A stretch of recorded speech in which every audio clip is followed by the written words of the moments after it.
마가복음 1장 4절부터 11절까지의 말씀입니다. 세례 요한이 광야에 이르러 죄사함을 받게 하는 회개의 세례를 전파하니 온 유대 지방과 예루살렘 사람이 다 나아가 자기 죄를 자복하고 요단강에서 그에게 세례를 받더라. 요한은 낙타토롯을 입고 허리에 가죽띠를 띠고 메뚜기와 석청을 먹더라. 그가 전파하여 이르되 나보다 능력 많으신 이가 내 뒤에 오시나니 나는 굽혀 그의 신발끈을 풀기도 감당하지 못하겠노라. 나는 너희에게 물로 세례를 베풀었거니와 그는 너희에게 성령으로 세례를 베푸시리라. 그때 예수께서 갈릴리 나사렛으로부터 와서 요단강에서 요한에게 세례를 받으시고 곧 물에서 올라오실새 하늘이 갈라짐과 성령이 비둘기같이 자기에게 내려오심을 보시더니 하늘로부터 소리가 나기를 너는 내 사랑하는 아들이라 내가 너를 기뻐하노라 하시니라. 아멘. 네, 오늘 말씀은 예수님께서 세례를 받으신 그런 사건을 기록한 마가복음의 본문입니다. 예수님의 세례에 관해서 교회력으로는 주현절이라고 말씀드렸습니다. 주현절은 예수님께서 공식적으로 세상에 자신을 드러내신 날을 기념하는 겁니다. 우리가 성탄절은 예수님께서 이 땅에 오셔서 아기 예수로 탄생하신 것을 기념한다면 예수님이 이 땅에 오셔서 이제 드디어 본격적으로 개인적인 삶이 아니라 공적인 삶, 하나님의 뜻을 따라서 우리 모든 사람들을 구원하시기 위해서 걸어가신 그 예수님의 길의 시작점이 되는 그런 절기라고 할 수 있을 겁니다. 이 주연절은 그래서 예수님의 세례에 관한 사건을 같이 묵상하며 예수님의 세례에 대해서 그 의미를 찾는 그런 절기라고 할 수 있습니다. 제가 오늘 말씀의 제목을 주님의 세례라고 정했습니다. 이 주님의 세례라고 하는 말에는 두 가지 의미가 아마 있을 겁니다. 주님의 세례. 첫 번째는 주님이 받으신 세례죠. 오늘 마가복음 기록에도 보면 예수님께서 세례 요한으로부터 세례를 받으시는 이야기가 나옵니다. 주님의 세례는 그래서 주님이 받으신 세례를 의미합니다. 그런데 이 주님이 받으신 세례 그 자체는 그냥 과거에 2000년 전에 있었던 하나의 사건이죠. 그것이 지금 우리에게 어떤 의미를 가지는가라고 하는 것을 생각해 보면서 더 확장시켜야 됩니다. 그래서 주님의 세례는 똑같은 말이지만 그 의미를 더 생각해 본다면 주님이 받으신 세례일 뿐만 아니라 주님께 속해 있는 세례, 또 주님이 베풀어 주시는 세례까지도 의미를 합니다. 오늘 본문의 말씀도 거기까지 확장시켜서 밀고 나가야 된다는 겁니다. 예수님이 그냥 세례 요한으로부터 세례를 받으셨구나, 그럴 때 하늘 문이 열리면서 신기한 일이 있었구나 하고 넘어가는 것이 아니라 이 주님이 받으시고 또 주님이 우리에게 베풀어 주시겠다고 하는 이 세례가 지금 우리에게 어떤 의미가 있고 어떻게 위로가 되고 어떻게 다시 이 세상에 나아갈 수 있는 소망을 주시는가, 이것을 오늘 살펴보고자 하는 겁니다. 예수님의 세례라고 하는 것은, 예수님의 세례에서 더 확장되어 나가야 되는 것은 뭐냐면 사실 마태복음 28장 19절에 예수님께서 하늘로 올라가시면서 제자들에게 말씀하신 명령이 있죠. 너희는 가서 모든 민족을 제자로 삼아 아버지와 아들과 성령의 이름으로 세례를 베풀고 내가 너희에게 분부한 모든 것을 가르쳐 지키게 하라, 이렇게 말씀하셨습니다. 예수님이 주시는 세례는 이 예수님이 받으신 세례와 큰 차이점이 여기에서 분명하게 드러납니다. 아버지와 아들과 성령의 이름으로 베푸는 세례입니다. 성부, 성자, 성령의 이름으로 베푸는 세례는, 이 세례는 지금 우리에게도 유효하고 또 지금 우리에게 의미를 주는 그런 세례죠. 이 세례 자체를 놓고 우리가 생각해 본다면 세례라는 것은 뭔가 여러 가지로 설명할 수 있고 해설할 수 있을 겁니다. 그런데 오늘 말씀과 연관시켜서 우리가 기억해야 될 것은 뭐냐면 세례라고 하는 것은 우리 그리스도인들이 하나님으로부터 받은 내적인 은혜를 외적으로 표현하는, 예시하는 행위라고 볼 수 있는 겁니다. 이 말이 무슨 말인가? 이제 우리 말씀 나누는 설교 끄트머리에 가면 이해가 되실 겁니다. 먼저 이 예수님이 받으신 세례에 관해서 이야기를 시작해 보자면 이 마가복음이 복음서 중에는 가장 먼저 쓰여졌죠. 이 어떻게 보면 예수님의 세례 사건에 대해서 제자들이 생각하는 가장 솔직하고 또 가장 첫 번째의 어떤 진술이라고 할 수 있을 겁니다. 예수님이 받으신 세례에 대해서 이야기하자면 복음서에 모두 기록이 되어 있습니다. 마태, 마가, 누가, 요한복음에 예수님의 세례에 관한 이야기가 있습니다. 이걸 보자면 예수님이 세례 받으셨던 사건, 어떻게 보면 그때부터 공생애를 시작하셨다라고 하는 것이 예수님과 함께했던 많은 사람들, 제자들에게 너무나 명백한 일이었습니다.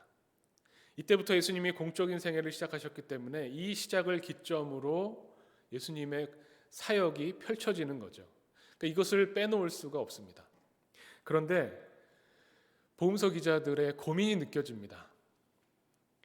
예수님이 세례받으셨다고 하는 이 사건이 초대교회에 어느 정도 질문과 도전을 받게 되었다는 것을 미루어 짐작해 볼 수 있는 거죠.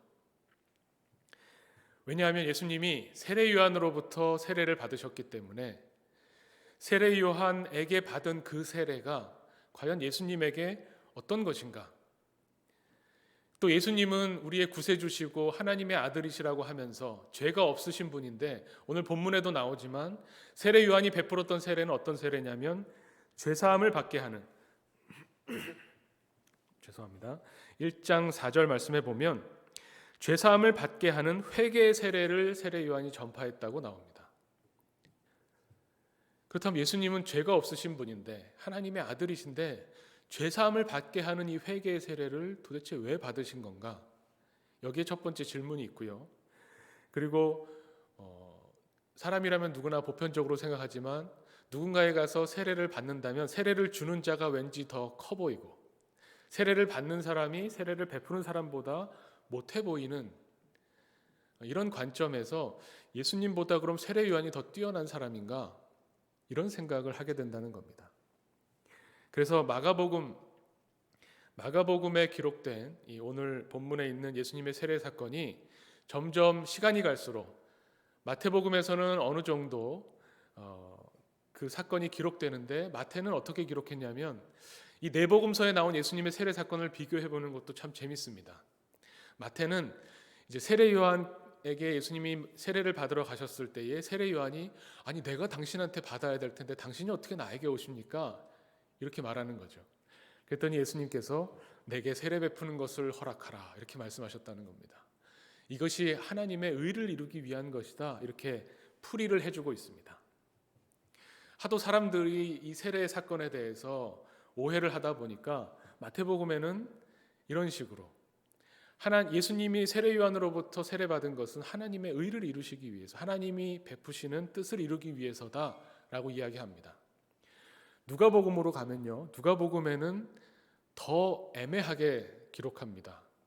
우리는 세례 사건 하면 너무나 명백하게 세례 요한에게 받았다라고 생각하지만 누가복음에 가면 직접적으로 세례 요한에게 세례 받았다는 말이 안 나옵니다. 오히려 또 시점으로 보면 세례 요한이 잡힌 후에 예수님의 세례를 기록합니다.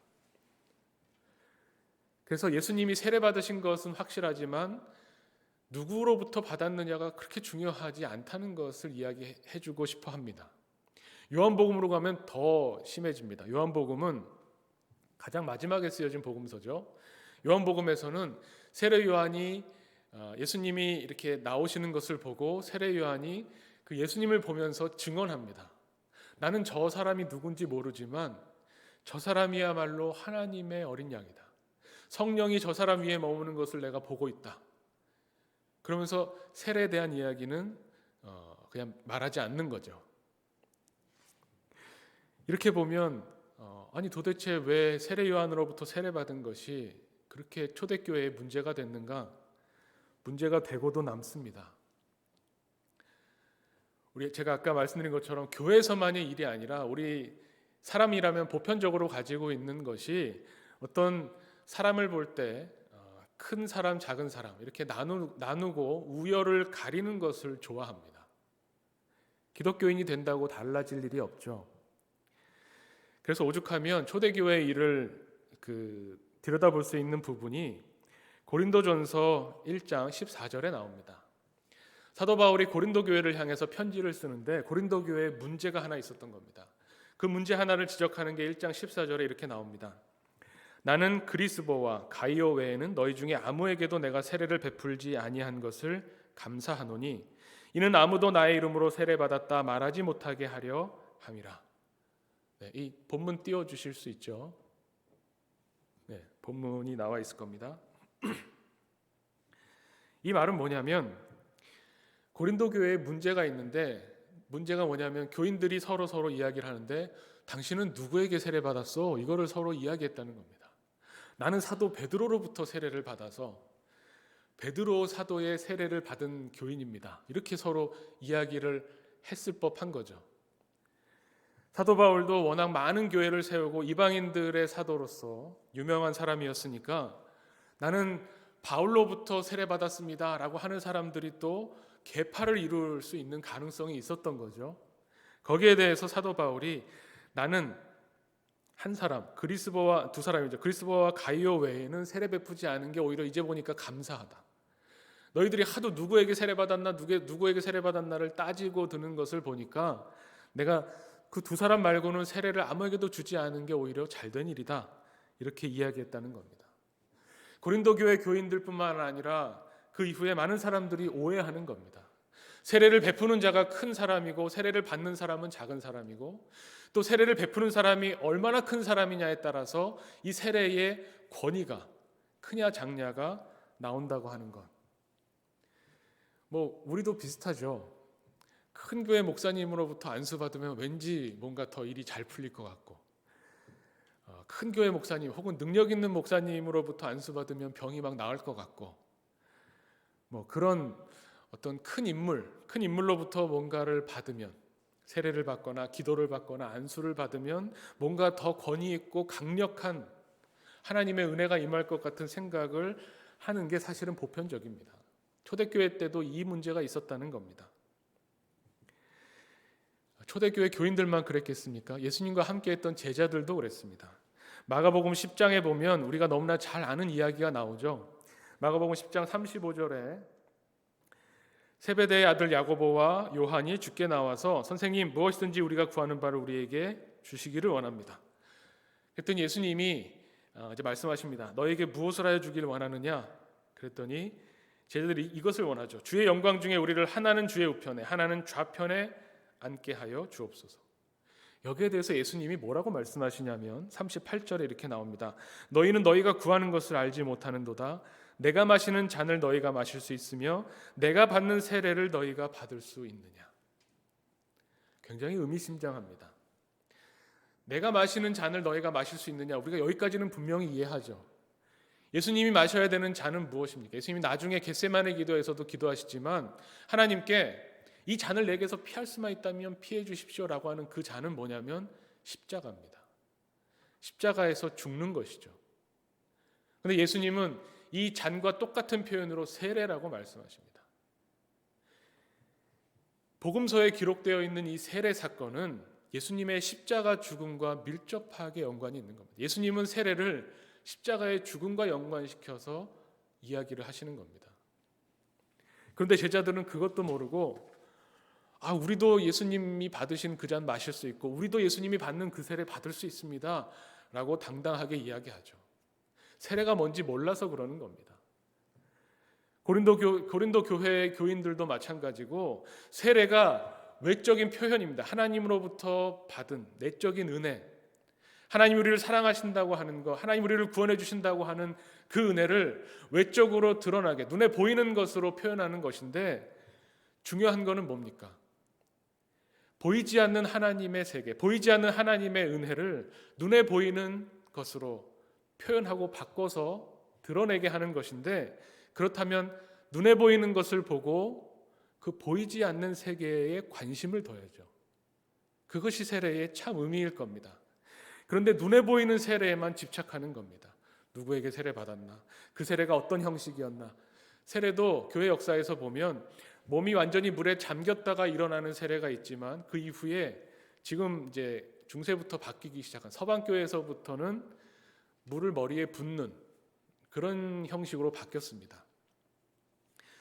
그러면 몸이 잠겼다가 일어나면 정식 세례를 받은 것이고 머리에 물을 잠깐 축이면 약식으로 세례를 받은 것인가? 그렇지 않다는 겁니다. 세례 그 자체, 눈에 보이는 형식으로서의 세례 그 자체가 중요한 것이 아니라 그 보이는 세례가 가리키고 있는, 우리에게 전달해 주고자 하는 보이지 않는 세계, 하나님의 은혜에 우리가 관심을 가져야 된다는 겁니다. 외향적인 거에 관심 갖는 고린도 교인들을 향해서 사도 바울은 고린도전서 10장 1절에 이렇게 이야기합니다. 너희가 알지 못하기를 원하지 아니하노니, 이것을 꼭 알았으면 좋겠는데 뭐냐면 우리 조상들이 다 구름 아래 있고 바다 가운데로 지나며 모세에게 속하여 다 구름과 바다에서 세례를 받았다. 이걸 확인해 줍니다. 그러니까 모세와 함께 출애굽했던 이스라엘 백성은 다 이런 세례를 받은 겁니다. 이 형식적인 세례, 그 지금의 형식의 세례는 아니지만 세례가 의미하는 것과 똑같은 외향적으로 10가지 재앙을 보고 홍해바다를 건너는 세례를 받았는데, 그랬는데 그들이 어떻습니까? 광야 생활을 하면서 하나님을 거역할 때에 마지막 5절에 보면 그들의 다수를 하나님이 기뻐하지 아니하셨으므로 그들이 광야에서 멸망을 받았느니라.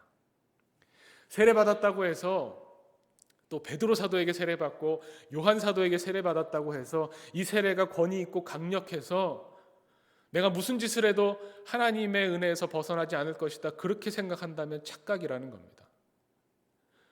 모세와 함께 홍해바다를 건넌 이스라엘 백성들, 그 어마어마한 기적적인 세례를 받은 이스라엘 백성들도 방자하게 하나님을 떠나 살다가 광야에서 멸망받았다는 겁니다. 이것을 경고하는 거죠.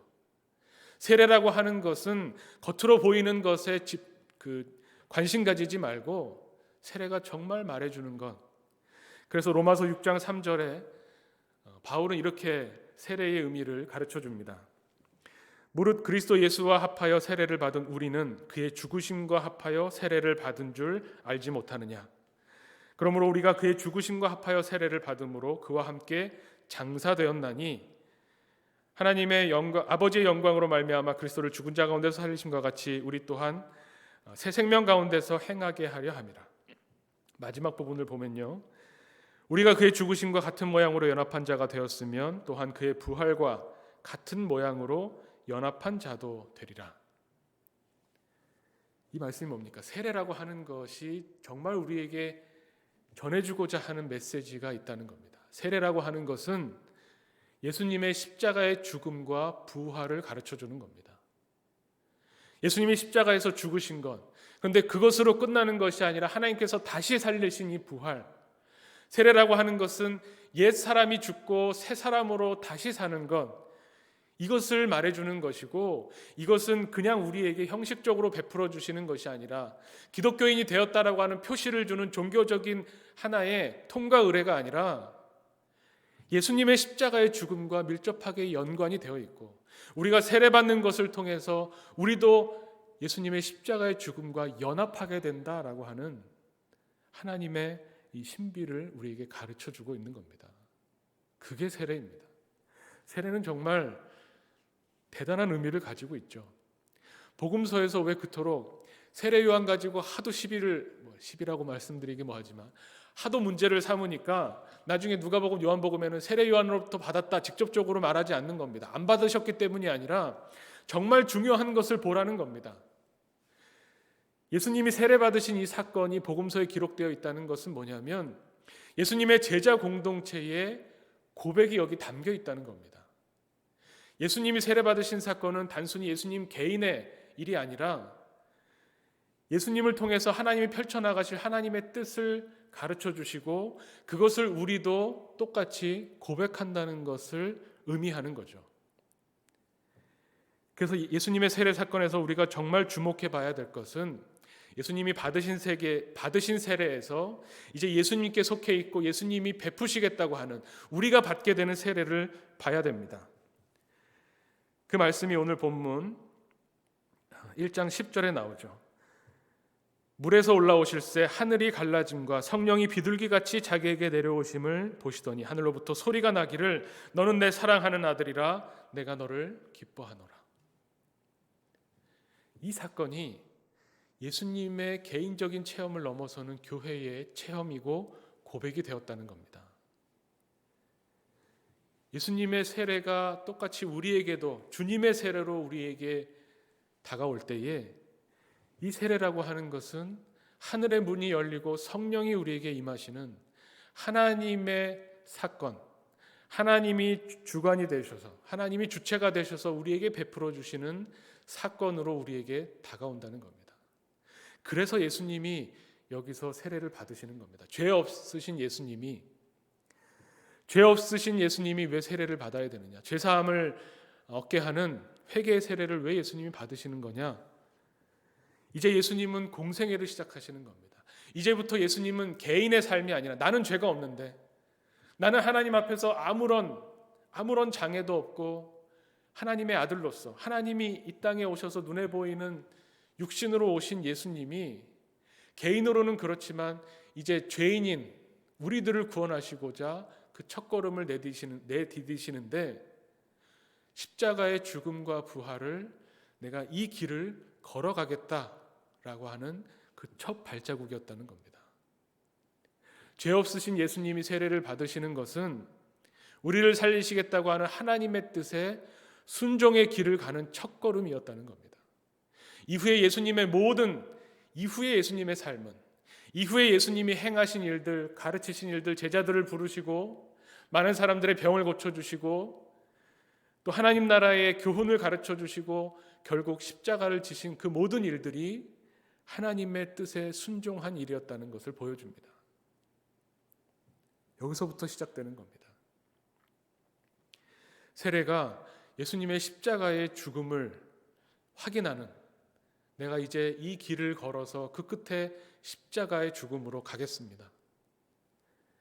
예수님의 이 결단을 드러내는 시간이기 때문에 어떻게 보면 예수님의 제자로서 이제 세례를 받음으로 나도 예수님이 걸어가신 이 고난의 길, 나도 예수님이 걸어가신 이 십자가의 길을 걸어가겠습니다 라고 주님과 연합하는 외적인 표현이 바로 이 세례 의식이라는 겁니다. 처음에 말씀드린 것이 이제 조금 설명이 될 겁니다. 세례라고 하는 것은 하나님이 우리에게 베풀어 주시는 겁니다. 보이지 않는 하나님이 보이지 않는 세계에서 보이지 않는 은혜를 우리에게 부어주십니다. 세례 받았다고 해서 뭐 바뀌는 게 있나요? 오히려 외형적인 세례로서 변화되는 부분은 외형적인 부분들입니다. 누가복음에 보면 세례 요한에게 세례 받으러 오는 사람들이 세례 요한에게 물어봅니다. 우리가 어떻게 해야 되겠습니까? 세례 받은 사람들이겠죠. 또 받을 사람들이겠죠. 그랬더니 옷이 두 벌 있는 사람들은 옷 없는 사람들에게 나눠주고 세리들에게는 부과된 세금만큼만 부과해라. 이 세상에 살면서 도덕적으로 깨끗하게 살라는 이야기를 합니다. 어떻게 보면 세례 요한이 주는 물 세례의 한계가 거기까지입니다. 눈에 보이는 세례, 눈에 보이는 물로 세례를 베풀어서 외형적인 세례를 받은 사람들의 외형적인 변화는 여기까지일 겁니다.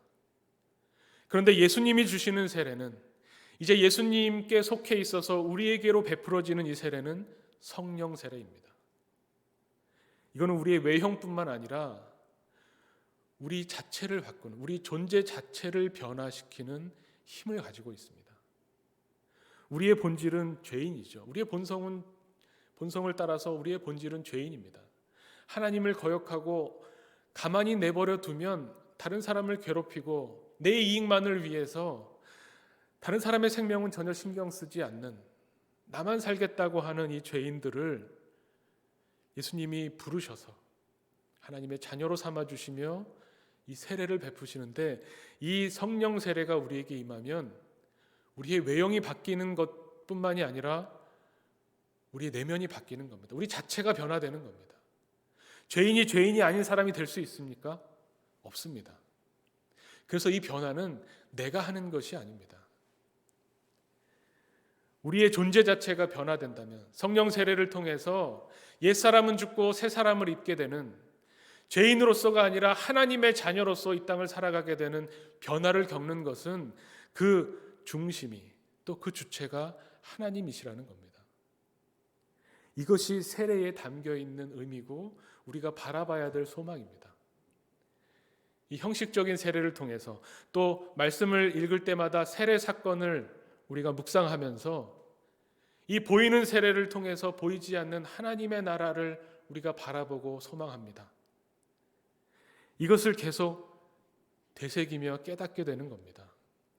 우리가 세례받았다고 해서 그게 뭐 물세례든 혹은 마음이 뜨거워지는 성령 세례든 우리가 세례받았다고 해서 그럼 이제부터 우리가 완전히 의인으로서 하나도 죄를 짓지 않고 죄 없으신 예수님처럼 살아갈 수 있느냐?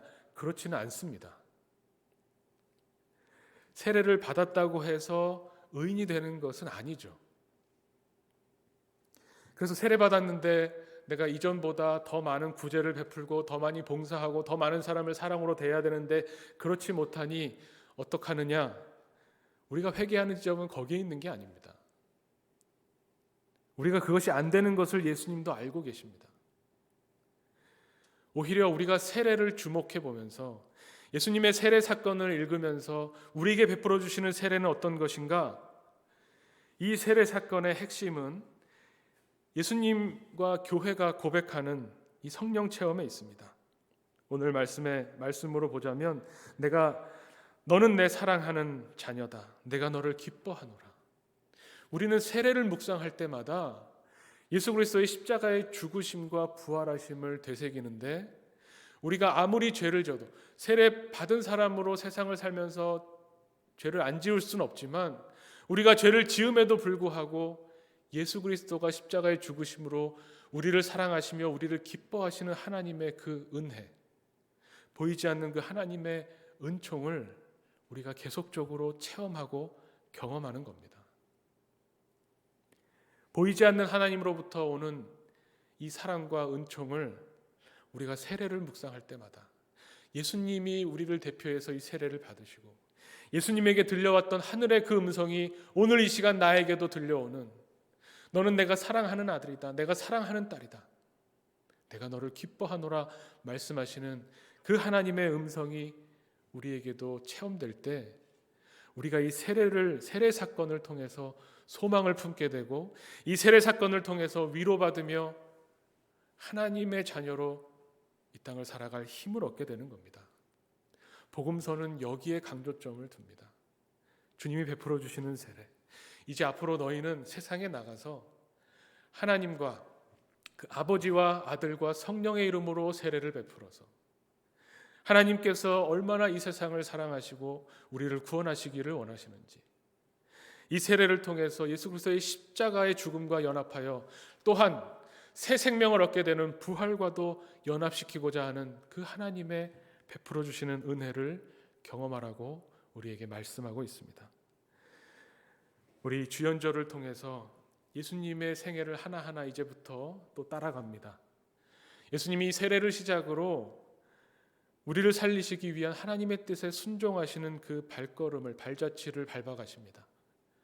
우리도 올해 또 이 절기를 따라서 예수 그리스도를 묵상하면서 예수님이 이 세상에서 우리에게 가르쳐 주시는 이 세상에 오셔서 어떻게 보이지 않는 하나님이 우리 눈에 우리에게 느껴질 수 있도록 하나님의 나라를 가르쳐 주시는지 그 발자취를 따라가며 주님이 베풀어 주시는 은혜가 충만한 그런 우리 하나교회 공동체 되기를 간절히 축원합니다. 이 시간에 함께 기도하겠습니다. 하나님 아버지, 오늘 예수 그리스도의 세례 사건을 통해서 우리 초대교회가 고백하는 것처럼 우리도 그리스도인으로서 주님 앞에 나와 고백하기를 원합니다. 이 세례를 통해서 우리가 예수 그리스도의 십자가와 연합하며 또 이 세례 사건을 통해서 세상 끝날 다시 오실 예수 그리스도와 함께 완성된 생명을 누리게 됨을 우리가 고백합니다. 주님, 이 세상에 살아가는 우리에게 이 세례 사건에서 베풀어 주셨던 하나님의 은혜와 은총, 내가 너를 기뻐한다고 하는 하나님의 그 음성을 우리가 이 세상을 살아갈 때 지속적으로 듣기를 원합니다. 순간순간 주님과 동행하며 주님의 손을 붙잡고 이 세상을 헤쳐나가기를 원합니다. 주님, 우리가 아무리 어렵고 힘들더라도 온전히 하나님의 뜻을 이루어드리며 하나님을 기쁘시게 하는 하나님의 자녀로 또 주님의 뜻을 따르는 주님의 제자로 살아가게 하여 주시옵소서. 예수 그리스도 이름으로 기도하옵나이다. 아멘.